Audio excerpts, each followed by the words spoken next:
तर आता मग आपला सिक्रेट मसाला बनवून घ्यायचा आहे। तर इथे मी 2 तेजपान घेतलेले आहे। इथे मी एकच दालचिनीचा मोठा तुकडा घेतलेला आहे। त्यानंतर इथे मी 8-9 लवंगा घेतला आहे। 1 चमचा बडीशोप घेतलेले आहे आणि बघू शकता 10-12 मी काळी मिरी घेतलेली आहे। त्यानंतर एवढाच तुकडा फक्त जायफळाचा घेतलेला आहे। बघू शकता एकदम छोटा तुकडा घेतलेला आहे। अर्ध्याच्याही कमी छोटासा एक जायफळाचा तुकडा घेतलेला आहे। इथे मी 1 छोटा चमचा शहाजिरे घेतलेले आहे। इथे मी 1.5 चमचा धणे घेतले आहे आणि 10-12 हे घेतले आहे हिरवी वेलची घेतलेली आहे। हिरवी वेलची घेतलेली आहे आणि मोजून मी मिरच्या किती घेतल्या बघू शकता 3 4 हे फक्त 5 मिरच्या घेतलेल्या आहे आणि 1 चमचा जिरे घेतलेले आहे। चला तर मग आता आपण हे भाजून घेऊया आणि पुढचे मसाले दाखवते। आधी हे भाजून घ्यायचं आहे। इथे मी गॅसवर कढई तापायला ठेवली आहे। आता हे सर्व मसाले टाकून घ्यायचे आहे आणि चांगले खरपूस भाजून घ्यायचे आहे।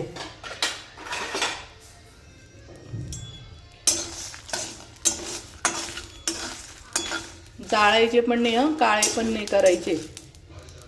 मंद आचेवर गुलाबी रंगाचे पर्यंत भाजून घ्यायचे आहे।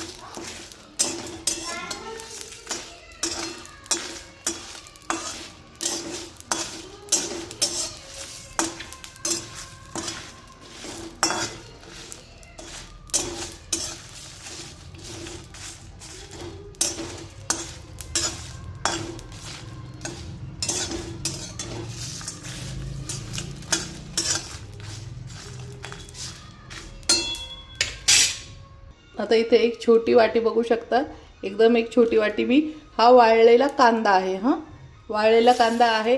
तुम्ही घरी पण वाळू शकता किंवा मार्केटमध्ये एकदम अवेलेबल आहे। पटकन भेटून जातो मसाल्यांच्या दुकानांमध्ये। आता सर्व मसाल्यांच्या दुकानांमध्ये हा वाळलेला कांदा भेटून जातो। तर हा पण हा मसाल्यातच भाजून घ्यायचा आहे थोडासा।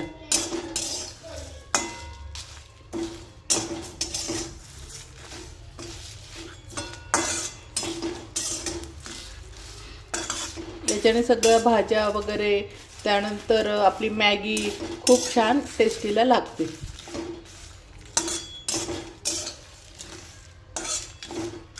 तर बघून घ्यायचे आवाज येते म्हणजे आपलं हे भाजलं गेलेलं आहे।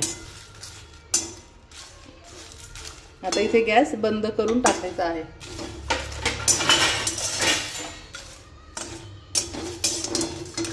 कांदा पण चेक करून घ्यायचा मस्त झालेला आहे। आता हा कांदा भाजताना वातड होतो आणि गरम असतो पण थंड झाल्यानंतर एकदम कडक बनतो। हे झालं आता आपण काढून घेऊया। चला तर मग आता मसाला कढईतला आपण काढून घ्यायचा आहे।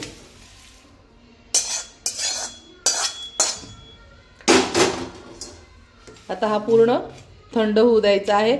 थंड झाल्यानंतर आपण मिक्सरमध्ये दळू आणि याच्यात काय काय टाकायचं मी ते तुम्हाला दाखवते।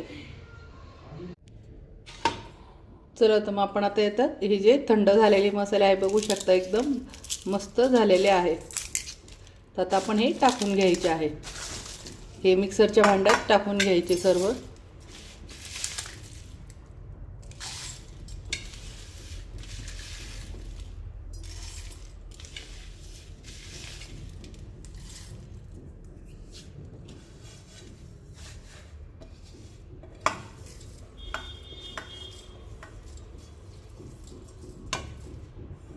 आता हे चांगले आपण बारीक करून घ्यायचे आहे। त्याच्यात आता तुम्हाला सांगते याच्यात काय काय टाकायचं।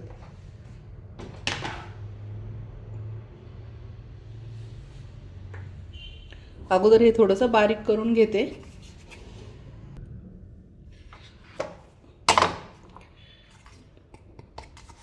तर हा झाला फ्रेंड आपला मसाला वाटणं।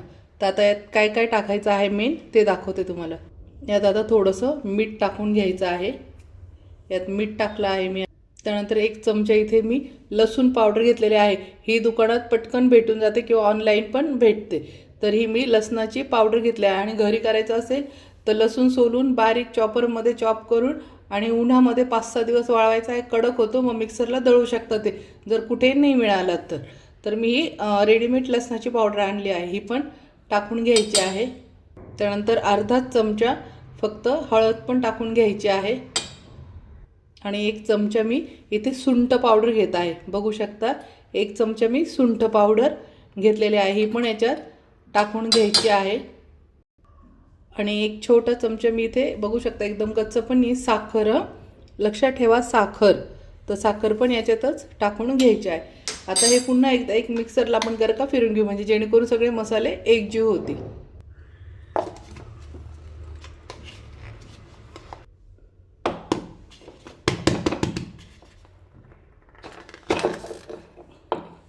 तर बघू शकता मैत्रिणींनो, खूप छान मसाला झालेला आहे। बघू शकता याचा कलर वगैरे। मी तुम्हाला आता ताटात काढून दाखवते।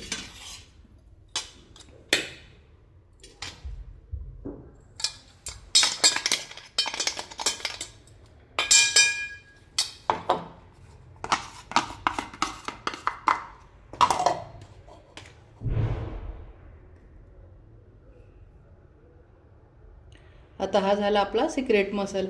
तुम्ही याचा कलर बघितला आहे का? सेम मॅगी मसाल्याचा जो येतो तर तो असा सेम येतो। हा मॅगी मसाला, सिक्रेट मसाला जो एक असतो ना, तो एकच असतो। मॅगी मसाला पण असाच बनवता, पण वेगळं काही नसतं। हा सिक्रेट मसाला आहे। हा याच्यामध्ये आता तुम्ही काय काय बनवू शकता, याच्यामध्ये तुम्ही मॅगी मसाला टाकण्याऐवजी हा मसाला टाकायचा आहे। हा आपला घरचा आणि खूप टेस्टी आहे। तर मॅगी बनवू शकता, ते भेंडीला वापरू शकता, ते परत सुकी बटाट्याची भाजी करतो त्याला, वांगी फ्राय करतो त्याला टाकायचं आहे। म्हणजे जेवढ्या पण सुक्या भाज्या बनवायच्या आहे, चायनीजचं काही बनवतात ते, तर चायनीज नूडल्स बनव किंवा काही पण बनवतं, ही थोडीशी ही पण पावडर टाकायची आहे। हा आपला सिक्रेट मसाला आहे। त्यानंतर पातळ भाज्यांमध्ये पण भाजी गॅस बंद केला की उकळून, तर थोडंसं ही एक नावाला अर्धा चमचा, म्हणजे साधारण पातळ भाजीला तुम्ही एवढी टाकू शकता। ते याच्याने इतकी सुंदर टेस्ट लागते। हा स्पेशल सिक्रेट मसाला आहे। हा याला काय मसाल्यांचा राजा पण म्हणतात याला, म्हणजे भेंडीला वगैरे कशाला पण टाकला ना एकदम भन्नाट लागतो। आता मी दळला आहे, भाजतानाच इतका छान वास सुटलेला आहे घरामध्ये, तर भाज्या पण अप्रतिम बनतात। आणि साखर ही महत्त्वाची आहे याच्यामध्ये टाकणं। सगळे मसाले इतके सुंदर बनतात ना हे, तर तुम्ही एकदा नक्की ट्राय करा आणि केल्यानंतर मला सांगा। मी पुन्हा याचं सामान मी पूर्ण डिस्क्रिप्शन बॉक्समध्ये लिहून देते, जेणेकरून तुमच्या लक्षात नाही आलं तर तुम्ही त्याच्यात जाऊन वाचू शकता ते। तर मी हा सिक्रेट मसाला बनवलेला आहे। तर आता मी भरपूर तुम्हाला मसाले दाखवणार आहे। सांबर मसाला, काळा मसाला, ब्राऊन कलरचा एक मसाला येतो तो, सुक्या भाज्यांना कोणता मसाला टाकायचा, हळूहळू मी एक पण सगळ्या रेसिपी टाकते। आणि आता रसम मसाला पण मी लवकरच बनवणार आहे। रसम मसाला एकदम सुपर असतो। रसम मसाला बनवला त्यात थोडंसं गरम पाणी ओतलं की साऊथ इंडियन लोकांसारखं सेम आपलं रसम तयार होतं। आता मी एक एक मसाले टाकते। आता तुम्हाला मी धणा पावडरचं टाकलेलं आहे, डाळ दाण्याच्या पिठाचं पण टाकलेलं आहे। आता हा सिक्रेट मसाला आहे। अशा एक एक सर्व रेसिपी टाकते मसाल्याच्या। तर माझ्या रेसिपी पाहण्यासाठी माझ्या चॅनलला फॉलो करा, सबस्क्राईब करा, लाईक करा आणि शेअर करा, जेणेकरून तुम्हाला माझी पूर्ण मसाल्यांची रेसिपी पाहायला भेटेल। की आपण म्हणतो की दुसऱ्यांच्या भाज्या काय एवढ्या टेस्टी बनतात किंवा हॉटेलच्या, तुम्ही हा जेव्हा मसाला वापराल ना, तर तेव्हा आता दळल्यावरच तो इतका सुंदर घरात पूर्ण वास सुटलाय, तर तुम्ही त्याच्यावरूनच अंदाज घ्याल की भाज्यांना पण खूप चव येणार आहे। तर याला सिक्रेट मसाला म्हणतात। जो आपण बाहेरून म्हणतो ना सिक्रेट मसाला वगैरे, तर हाच तो मसाला आहे। कशी वाटली माझी फ्रेंड रेसिपी? मस्त खा आणि मस्त राहा। बाय।